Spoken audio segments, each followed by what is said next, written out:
Let us open our Bible on Psalms 104, verse 24.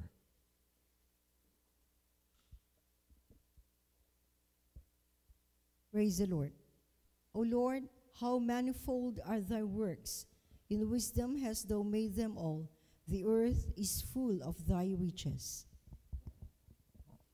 So kung i-consider natin yung mga gawa, the multi works of God, manifold, napakarami. In wisdom hast thou made them all. The earth is full of thy riches. Pag sinabing in wisdom, thou hast made them all. Sometimes people make studies, make searches, nagsisearch sila dyan sa outer space. They have so much computation that are being involved. They have so much analysis. They have so much research, laboratories, whatever, just to say something out of all those things. But by the wisdom of God, these were created. No? These were made. These are exist. No? Nag-exist sila. Grabe yung wisdom ng Diyos. Hindi basta-basta. So, ganun din sa buhay natin. By the wisdom of God, He can sustain us. By the wisdom of God, He can feed us. By the wisdom of God, He can guide us. He can lead us.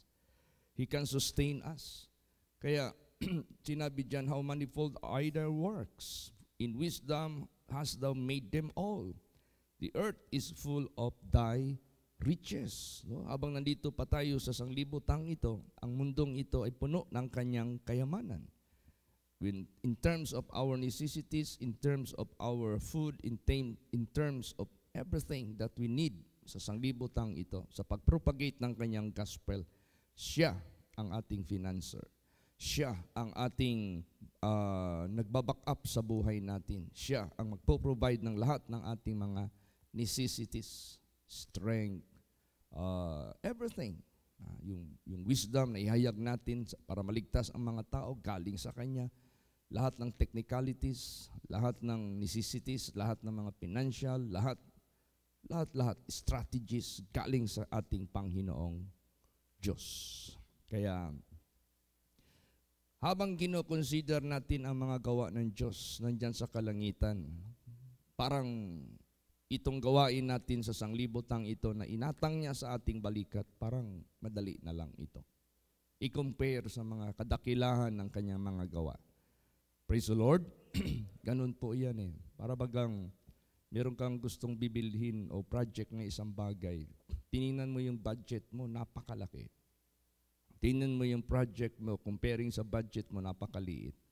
So, kayang-kaya. Ganon din sa buhay natin. It's a matter of considering His greatness. It is a matter of considering His wisdom, considering His power. Para kung ano man yung inaharap natin sa sanglibutang ito, pag pag ating tiningnan yung gawa niya na napakadakila, maliit na lang yung mga bagay na ating hinaharap. Basahin natin. Psalms 8 verse 3. Praise the Lord. When I consider thy heavens, the work of thy fingers, the moon and the stars which thou hast ordained. Yan. I-consider natin ang mga langit. Gawa ng kanyang mga daliri. Ang buwan at ang mga bituin na kanyang nilalang. I-consider natin ito. Which is bigger? Saan mas malaki? The sun or the earth? There are how many multiplication? The size of the earth and the sun and the size of the sun. And the sun is just one of the stars. Imagine that.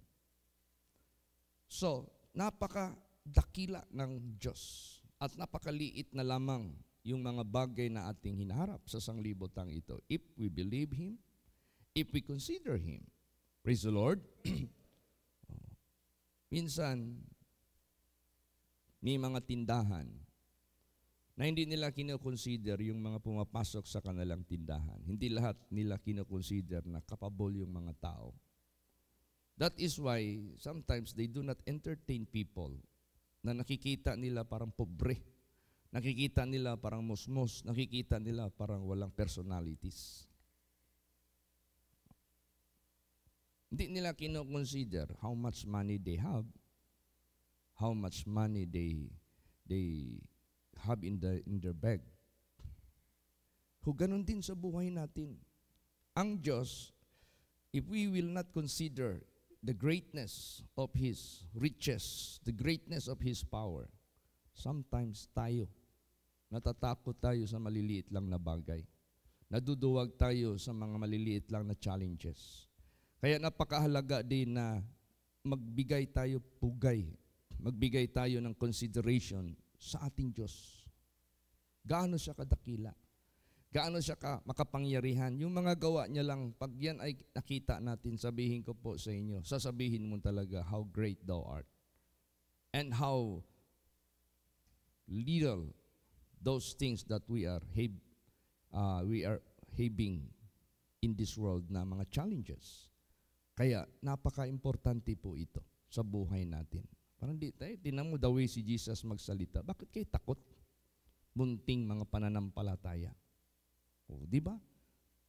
Kasi hindi nila kinonsider sino si Jesus eh. Anong kakayahan niya? Anong kapangyarihan niya?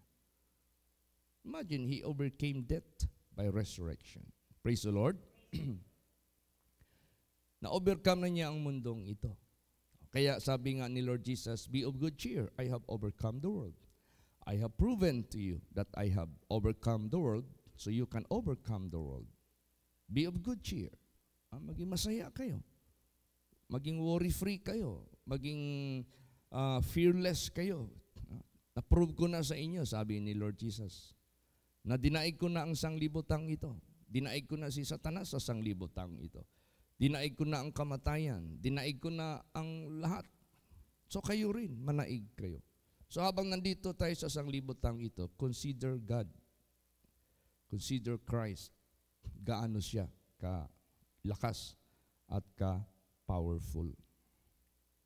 So, sabi dito, when I consider thy heavens, the work of thy fingers, the moon and the stars which thou hast ordained, what can you conclude? What is your conclusion about God? Is He capable or not? Is He poor or not? See? Basa pa. Psalms 40 verse 5. Praise the Lord.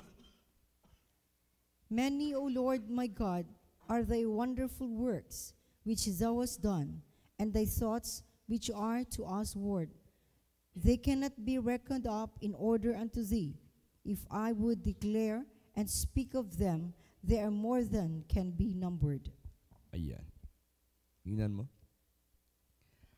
Many, O Lord my God, marami, O Panginoon, kong Diyos, ang mga kagilag-kilalas na mga gawa ng iyong nagawa.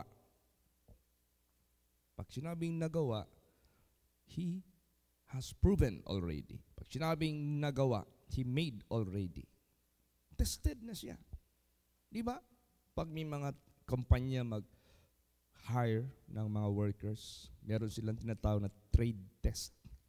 Because through that trade test, matitest yung mga applicants whether they are telling what they have wrote in their application, that they have experience of this kind of job for these years, for the length of this time. Hindi mo man yan malaman by writing lang, by putting it into the white paper. Paano malaman sila? To prove that they are really capable. Trade test. Na ang Diyos, ganun. How do you consider God is capable? How do you consider God is so great? By the works that He has done. Praise the Lord. So, dahil marami na siyang ginawa, mga wonderful works, maliban sa mga creatures which He created, those events which He made, ano yung mga dakilang bagay na ginawa ng Diyos. Ginawa niya yung mga bulag nakakita. Ginawa niya yung mga bingi na hindi nakakarinig, nakarinig. Ginawa niya yung mga lumpo na ang tagal nang hindi makalakad, nakalakad. Hinati niya yung pulang dagat para makatawid ang mga anak ng Diyos. Pinaulanan niya ng apoy kahit naman ang Sodom and Gomorrah dahil sila ay hindi nakinig. Binaha niya ang mundong ito. So, the capability of God is more than enough. So, hindi pa ba natin mako-consider yan? That great are the wonderful works of God, and He is well able and capable sa paggawa ng anumang bagay. Para kung makonsider natin yan, then praise the Lord. Kung meron tayong kumpiyansa. Many, O Lord, my God, are thy wonderful works which thou hast done. Thy thoughts which are to us ward, they cannot be reckoned up in order unto thee. Di lamang yung mga ginawa niya, kundi yung isip niya para sa atin. How He made everything at His best out of His love to save us, to bring us up into His kingdom. Yung thoughts niya para sa atin, grabe, hindi basta-basta. Hindi mo kayang bilangin. If I would declare and speak of them, they are more than can be numbered. Kung paano ang mga bituin at ang mga buhangin sa dagat, hindi natin mabibilang. Ganon din ang mga isip ng Diyos para sa atin. They have so much, or they are so much. Kaya, pasalamat tayo sa Diyos. Napakahalaga na i-consider natin ang mga iyan. Basa pa, Nehemiah 9:6. Praise the Lord. Thou, even thou art Lord alone. Thou hast made heaven, the heaven of heavens, with all their host, the earth and all things that are therein, the seas and all that is therein. And thou preservest them all, and the host of heaven worshipeth thee. See, don't you know all the creatures of God in heaven? The heaven of heavens. Marami ng langit, meron pang langit sa mga langit. There are how many levels of heavens? And there is still heaven out of all heavens. Grabe. And all these creatures of God worship Him. Nagsasamba sila sa Diyos. They acknowledge that they were and they are created by Him. And they worship God. Praise the Lord. Thou, even thou art Lord alone. Thou hast made heaven, the heaven of heavens, with all their host, the earth and all things that are therein, the seas and all that is therein. Thou preventest them all, and the host of heaven worshipeth thee. See?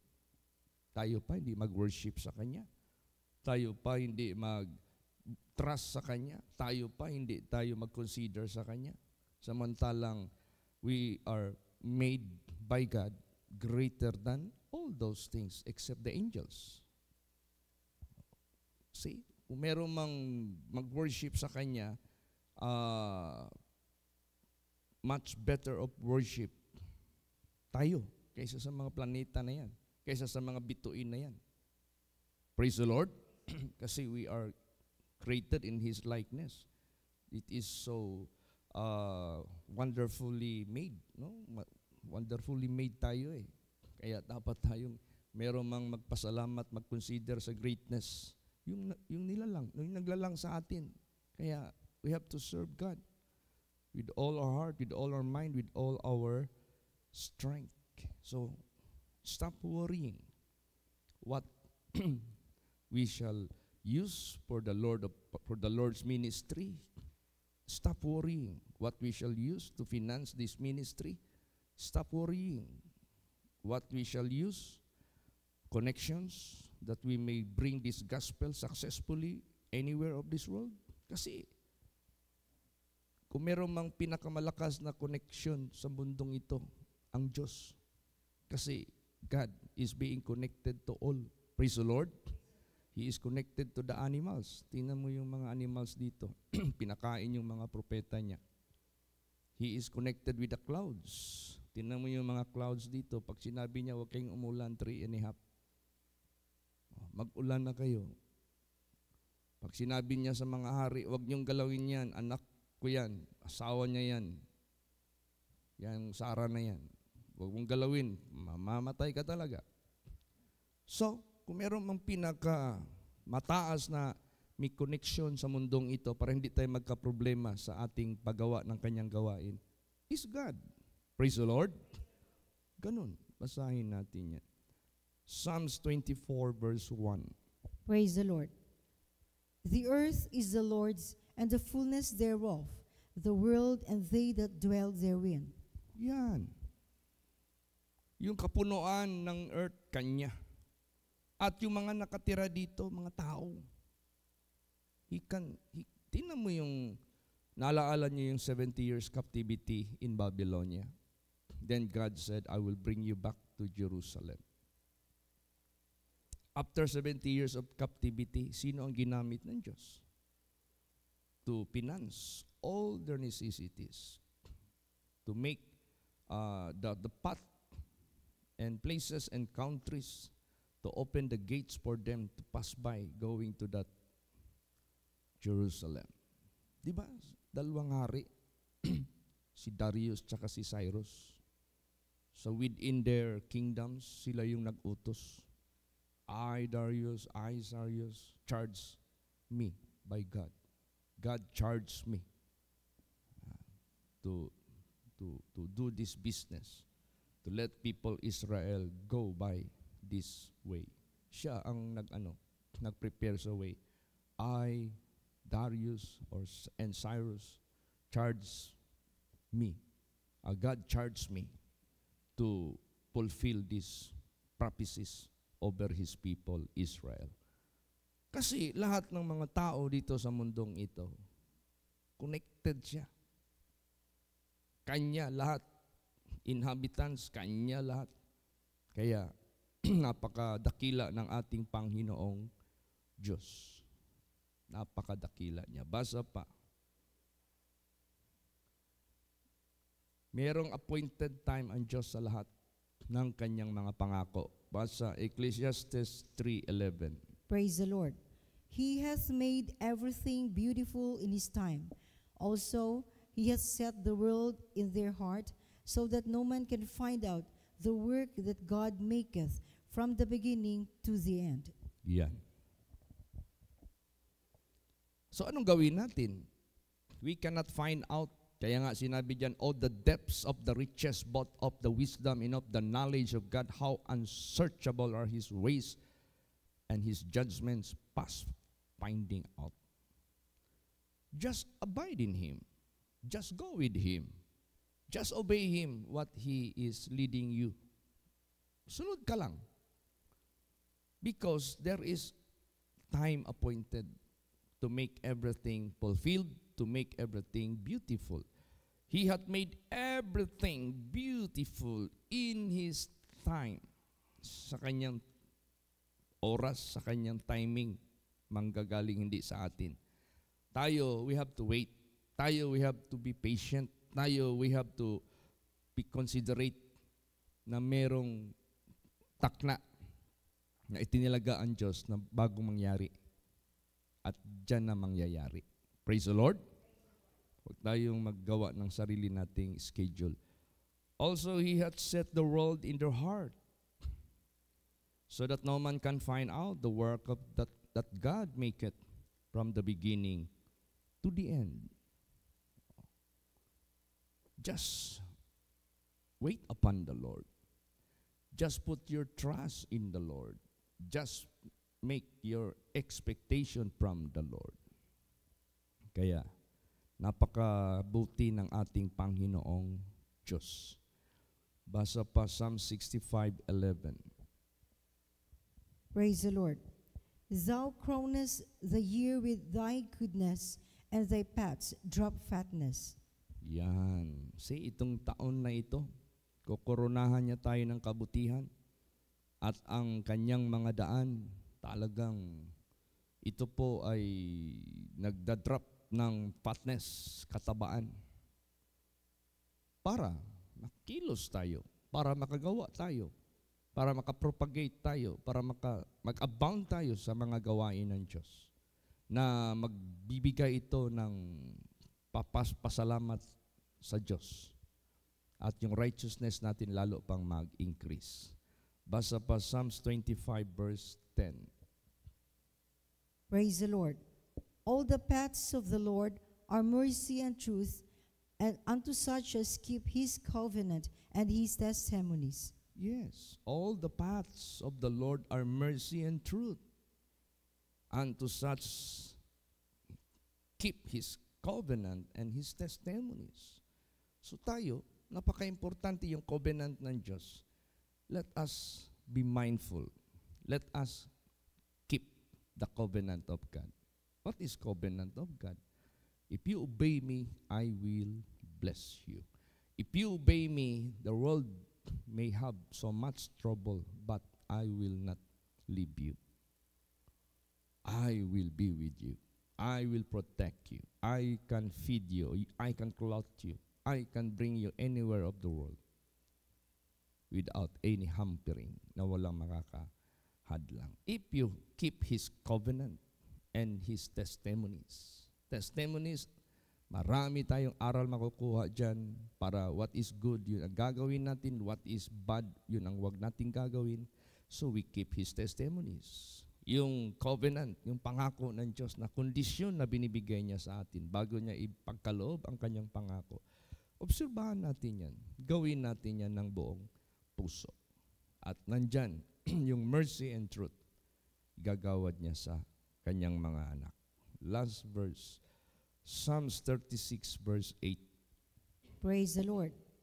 They shall be abundantly satisfied with the fatness of thy house, and thou shalt make them drink of the river of thy pleasures. Yan. Imagine that. Isasatisfy niya tayo ng katabaan ng kanyang bahay. See, dito sa bahay niya, we shall be satisfied with the fatness. What do you mean of fatness? Fatness, abundance. No? Talagang madagayaon talaga yung kanyang pangako, yung kanyang provision, yung kanyang protection, yung kanyang pagbigay sa atin ng katagumpayan. Talagang nothing can exceed. Walang makakalampas. You are above all. You are the most favored sa sanglibutang ito. Saan mo pa mahanap yan? They shall be abundantly satisfied with the fatness of thy house. Thou shalt make them drink of the river of thy pleasures. It is His pleasures to bless us. Painumin niya tayo.